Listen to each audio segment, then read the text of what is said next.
आज की डेट में आप बांग्लादेश नहीं जा सकते, फिलीपींस में नहीं जा सकते, क्योंकि ये हमारे जो एनएमसी की कंडीशंस को फॉलो नहीं करते। और जो एनएमसी की कंडीशन को जो फॉलो नहीं करता उस कंट्री को हमने निकाल दिया, वहाँ पर हमें नहीं जाना। उज्बेकिस्तान अभी एक अच्छा कंट्री आ रहा है, इस कंट्री में आप करना लाइसेंस मिल जाना है वहीं पर, आप वहाँ पे प्रैक्टिस कर सकते हो और यहाँ पे प्रैक्टिस कर सकते हो। हाँ, नीट तो चाहिए हर जगह मैडम। नीट तो उन कंट्री को नहीं चाहिए, बेसिकली हमें चाहिए, क्योंकि अगर हम नीट क्वालिफाई करके जाएंगे तो हमारी एमबीबीएस इंडिया में वैलिड है। और अगर हम नीट क्वालिफाई नहीं करेंगे और कहीं से एमबीबीएस कराए तो हमारा एमबीबीएस इंडिया में वैलिड नहीं है। नीट तो क्वालिफाई करना है, सिर्फ पास होना है।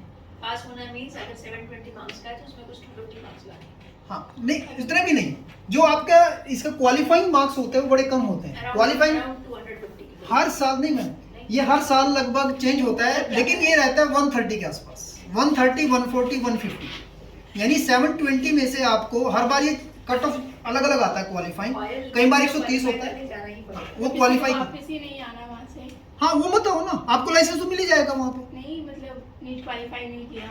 हाँ वो जा सकते हैं, हाँ वापस नहीं आना। वो एक स्टूडेंट गया हुआ हमारा, एक स्टूडेंट है, हमें बता रहा हूँ ना, एक स्टूडेंट ने नीट क्वालिफाई नहीं किया, वो यूक्रेन गया था, तो उसने कहा मैंने तो आना ही नहीं है सर, तो मैं एडमिशन कराया तो मैंने यूरोप में ही रहना। तो मर्जी आपकी, मत आओ, फिर नीट क्वालिफाई की भी जरूरत नहीं है अगर आपने आना ही नहीं है। लेकिन आप अच्छी यूनिवर्सिटी में एडमिशन नहीं ले सकते, जो अच्छी रैंक से देगी वो थोड़े लो क्लास की यूनिवर्सिटी होंगे जो आपको नीट के विदाउट नीट क्वालिफाई भी आपको एडमिशन देंगे। क्योंकि आपका जो एलिजिबिलिटी सर्टिफिकेट होगा ना किसी भी कंट्री में जाने के लिए, वो आपके पास आपका नीट क्वालिफाई प्लस 12th में आपका देखिए, अगर आपका बहुत अच्छा मार्क्स है, जैसे हमारे कुछ बच्चे हैं यमुना का, इवन करनाल से 2 लाख रुपये, जो यमुनानगर से लड़की है उसको भी 2 लाख, उसको 3 लाख स्कॉलरशिप मिली है फुजियान मेडिकल यूनिवर्सिटी चाइना से। तो मतलब अगर आपका अच्छा स्कोर है तो आप इंटर मतलब अच्छा वहाँ से स्कॉलरशिप भी ले सकते हो। तो मतलब 12th का मार्क्स कंसिडर होता है अब्रॉड में, आपका नीट का स्कोर भी कंसिडर होता है 12th का मार्क्स में। तो हमें अच्छा स्कोर लेके आना है नीट में, ठीक है ना।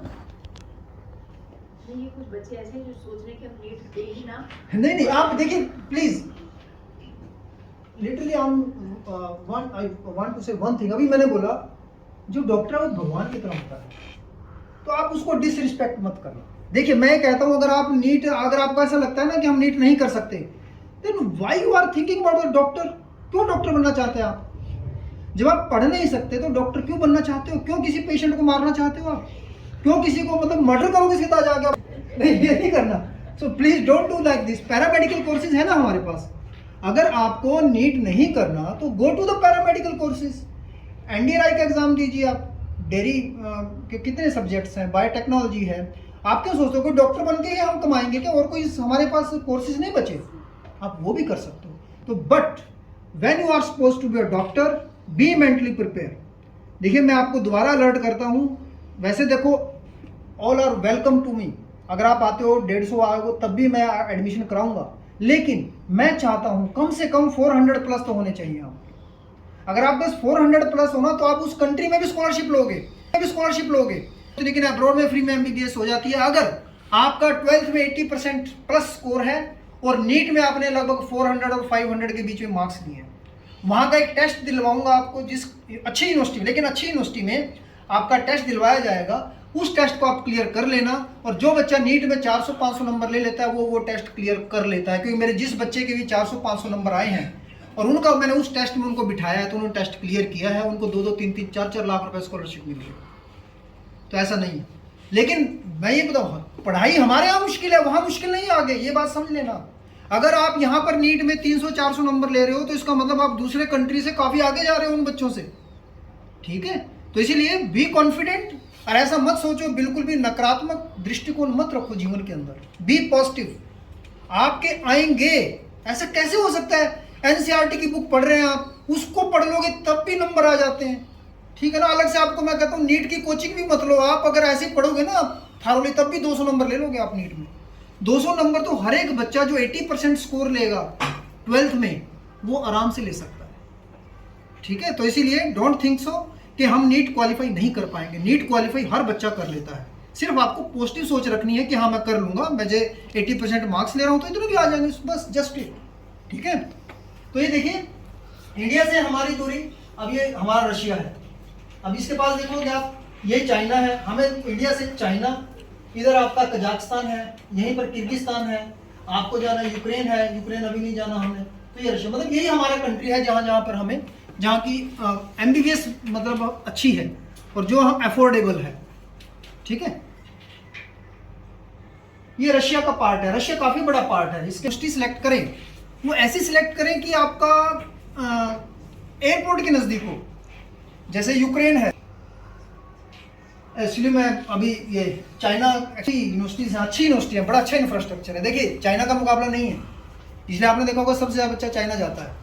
चाइना का इंफ्रास्ट्रक्चर ऐसा है, जैसा यूट्यूब चैनल है उस पर आप जाके देखना, मैंने हॉस्टल में काफ़ी वीडियो बनाई हुई है बच्चों की जो मैं जाता हूँ, तो हॉस्टल ऐसे हैं जैसे कि हमारा 5 स्टार और 3 स्टार होटल। इंडिया से बाहर किसी भी मेडिकल कॉलेज, कहीं भी किसी भी कॉलेज में चले जाओ, आपको फैसिलिटीज ऐसी मिलेंगी जैसे इतना बड़ा रूम में सिर्फ 1 या 2 बच्चे, हाँ, और with like best possible infrastructure. India में आप Lady Hardinge Medical College Delhi चले जाओ, इतने से रूम में 5 बच्चे, बिल्कुल इससे भी छोटे रूम में 5 बच्चे, अंदर toilets will be like that जो 1947 में, बिल्कुल ये 2 वाले टॉयलेट्स और ऊपर से 2 बिल्डिंग है जिसमें मच्छर बैट सब ऊपर से आते हैं। बिल्कुल। ये बुरा इतना तो बुरा। एक्चुअली दिस इज चाइना के इतने सारे प्रोविंसेस हैं, वहाँ प्रोविंस बोलते हैं, हमारे स्टेट होते हैं वहाँ प्रोविंस होते हैं अलग अलग, हेनान, जियांगसू। जैसे मेरा बच्चा सारा का सारा इस समय कहाँ पढ़ रहा है, फुजियान में, जिजांग में, जियांगसू में, शैंडोंग, ये सी है। जो फुजियान में हरियाणा की जो यूनिवर्सिटी है ना, वो उसका जो हॉस्टल है वो सी बीच पर है, मतलब समुद्र के बिल्कुल किनारे पे है, तो यहीं पर हॉस्टल है, वहीं पर ही बच्चे बैठे रहते हैं शाम को। इसका फायदा ये हो जाता है सी के पास का कि आपकी कंडीशन जो है ना, नेचुरल कंडीशंस थोड़ी सी वार्म और हॉट एंड मॉइस्ट, ठंड नहीं होती ज़्यादा। तो वहाँ पे लो टेम्परेचर नहीं होगा। ऐसे ही हमारे पास ये जैसे हम एयर फ्लाइट, किर्गिस्तान है, तजाकिस्तान, उज्बेकिस्तान, जो अभी रिसेंटली मैंने ऐड किया ये वाला, तो ऐसे ही वहाँ पर एग्जाम ही नहीं देना आपने। आज की डेट में क्या है कि जो बच्चा MBBS करेगा उसको लाइसेंस देते हैं, वो आप डॉक्टर यहाँ पर प्रैक्टिस कर लीजिए, उसी कंट्री में प्रैक्टिस शुरू कर दीजिए। तो इसीलिए मतलब ये थोड़ा सा बेनिफिशियल था, इसीलिए मैंने यहाँ की 2 यूनिवर्सिटीज ली हैं अभी। रशिया के टुकड़े टुकड़े हो गए। हाँ, ये रशिया के पार्ट हैं सारे, पहले रशिया एक United states, Soviet Republic, USSR होता था, यूएस में टुकड़े टुकड़े करवा दिए। बायोकेमिस्ट्री रहता है फर्स्ट ईयर में ज़्यादातर यूनिवर्सिटीज़ में, सेकेंड ईयर में आपके ये रहते हैं, थर्ड ईयर में किर्गिस्तान का सिलेबस है बेसिकली, तो 4 to 6 ईयर तकरीबन मतलब ये डिवाइड किया हुआ सिलेबस इस तरीके से आपके। आपका 11 12 सेम चलता है, जैसे आपने 11 12 में हाँ। पढ़ी है वही सब आपका फर्स्ट 2 इयर्स है। इसमें बायोटेक्नोलॉजी, जेनेटिक्स, फिजियोलॉजी, एनाटॉमी, ये सब कवर हो जाएगा। तो ये सब आपने if you cover with 11 12 अच्छे नंबर से आपको आता है तो बेसिक्स यही रहता है, तो फर्स्ट 2 इयर्स MBBS के आपके लिए बहुत इजी हो जाता है। सो नेक्स्ट देखिए हमारा जो ये पासिंग परसेंटेज मैंने भी बताया था आपको कि जो हमारा स्टूडेंट्स है, हमारा जो पास रेट था पहले कंट्री के हिसाब से, जैसे चाइना का 11.67, रशिया का इतना आता था, यूक्रेन का इतना था, नेपाल का, लेकिन सबसे ज़्यादा बच्चा चाइना में जाता था, तो ज़्यादा बच्चा जाने की वजह से थोड़ा उसका पास परसेंटेज कम आता था कंपेरेटिवली अदरवाइज। पहले जो बच्चे जाते थे वो यहाँ से वो बच्चा जाता था जो पढ़ना चाहता ही नहीं, हाँ ऐसे ही जाता, तो फिर वो आएगा नीट तो क्वालिफाई भी नहीं एग्जाम कर पाते। क्लियर नहीं होगा। अब अगर आप थोड़े भी अगर नीट क्वालिफाई करके जा रहे हो, एटलीस्ट कुछ मार्क्स लेके आ रहे हो, बायो आपकी अच्छी है, तो आप जाके वहाँ से वापस आके नेक्स्ट तक क्लियर कर सकते हो। यस, ये आपने पासिंग किसकी बात किस चीज का? ये उसका ये FMG टेस्ट असल में मैंने बोला ना MBBS करना इज MBBS करके आके suppose you want- but MBBS करने के बाद डॉक्टर बनना एक दूसरी चीज है। इंडिया में ऐसा नहीं है ना कि MBBS कर लिया और आप डॉक्टर बनेंगे, नहीं। MBBS करने के बाद हमें टेस्ट एक और क्लियर करना पड़ता है, उसको आप नेक्स्ट बुक, वैसे इसको पहले इसको FMG ही बोलते थे, लेकिन हम इसको NEXT, नेशनल एग्जिट टेस्ट, तो ये यहाँ के बच्चों को भी देना होता है और बाहर से जो बच्चा है सबको देना है इकट्ठा, इन पेपर सबका जो बाहर से आएगा और यहाँ का बच्चा इकट्ठा बैठेगा। यहाँ प्रैक्टिस कर सकते हो ना, अदरवाइज प्रैक्टिस नहीं करने दे सकते। नो, अब ये रिजल्ट पुअर क्यों था? बिकॉज नीट नॉट क्वालिफाइड, जितना स्टूडेंट्स बाहर जा रहा था पहले वो नीट क्वालिफाइड नहीं था। Admission in poor quality medical university क्यों क्या होता है? अब जैसे मैम ने तो मेरे को बुला लिया, सर इनको विश्वास था भाई हाँ ये अच्छे हैं, तो इन्होंने मेरे को आपके सामने खड़ा कर दिया।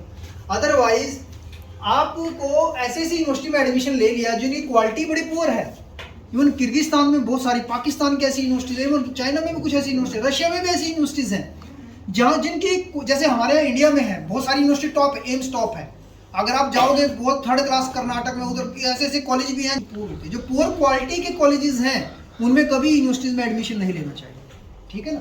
तो दिस इज द एडमिशन, जो पुअर क्वालिटी यूनिवर्सिटी में एडमिशन लेते हैं तो वो भी आपके एग्जाम क्लियर नहीं कर पाते। अनअवेयरनेस अबाउट ओवरसीज यूनिवर्सिटीज, तो अनअवेयरनेस, अगर हमें नहीं मालूम है प्रॉपर तरीके से यूनिवर्सिटीज़ कौन सी अच्छी हैं कौन सी नहीं, प्रॉपर अवेयर नहीं है, तो उस केस में भी हमारी जो डिग्री है, हम पढ़ तो डिग्री तो पास कर जाएंगे बट हमारी नॉलेज थारोली नहीं हो पाएगी। Students were non serious.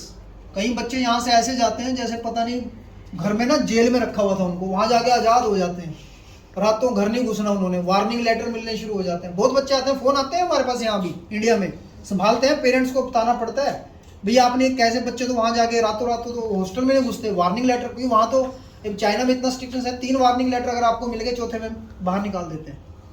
पिछले साल एक केस मेरे पास ऐसा हुआ, ऑनलाइन मैम नकल भी नहीं चलती, आपका जो हमारे होता है ना बाहर से ऐसे करके आ जाते हैं, ये लोग उससे डिस्कस करना बाहर के बारे में जो जाके आ चुका होगा, जो सुनी सुनाई बातों में बोलेगा ना उसको कुछ नहीं पता होता। अब जो बाहर गया है और आया है, जिसने पढ़ के देखा है, उसको पता है कितनी स्ट्रिक्टनेस होती है और कितना अच्छा पढ़ाया जाता है। अच्छी यूनिवर्सिटीज़ की बात कर रहा हूँ। टाइमली प्रिपरेशन ऑफ एफएम, जो मैंने बोला टाइमली प्रिपरेशन। अब स्टूडेंट्स क्या करते हैं, और जो दूसरे बच्चे थे जिन्होंने पहले से तैयारी सिंसियर हो गए, तो वो पहली बार अटेम्प्ट में क्लियर कर गए थे। तो इस टेस्ट का क्लियर करना बहुत मैटर करता है कि टाइमली तैयारी शुरू करना, तो वो बहुत मैटर करता है। Choice of consultant, this is the सबसे इम्पोर्टेंट, मतलब अपने मुंह में नहीं बोल, लेकिन ये जरूरी है। सब कुछ खेल जो होता है ना इस बंदे का होता है। हम देखते हैं बाहर क्या क्या होता है। अगर किसी ने हमें गलत यूनिवर्सिटी में डाल दिया, आप गए नहीं ना आपके पेरेंट्स गए, आपको एक आदमी विश्वास करना पड़ता है जो आपको उस यूनिवर्सिटी में एडमिशन दिलाता है। अगर वो आदमी जेन्युइन नहीं है तो हमारा फ्यूचर डार्क में हो सकता है, तुक्के वाली बात है, हो सकता है अच्छे में एडमिशन हो। अगर वो आदमी सही नहीं है तो कहीं भी किसी ऐसी वैसी यूनिवर्सिटी में एडमिशन दिला दिया तो बड़ी मुश्किल हो जाती है। तो सबसे बड़ा जो इसमें मैं कहूँगा मेजर पॉइंट है, this is the choice of consultant.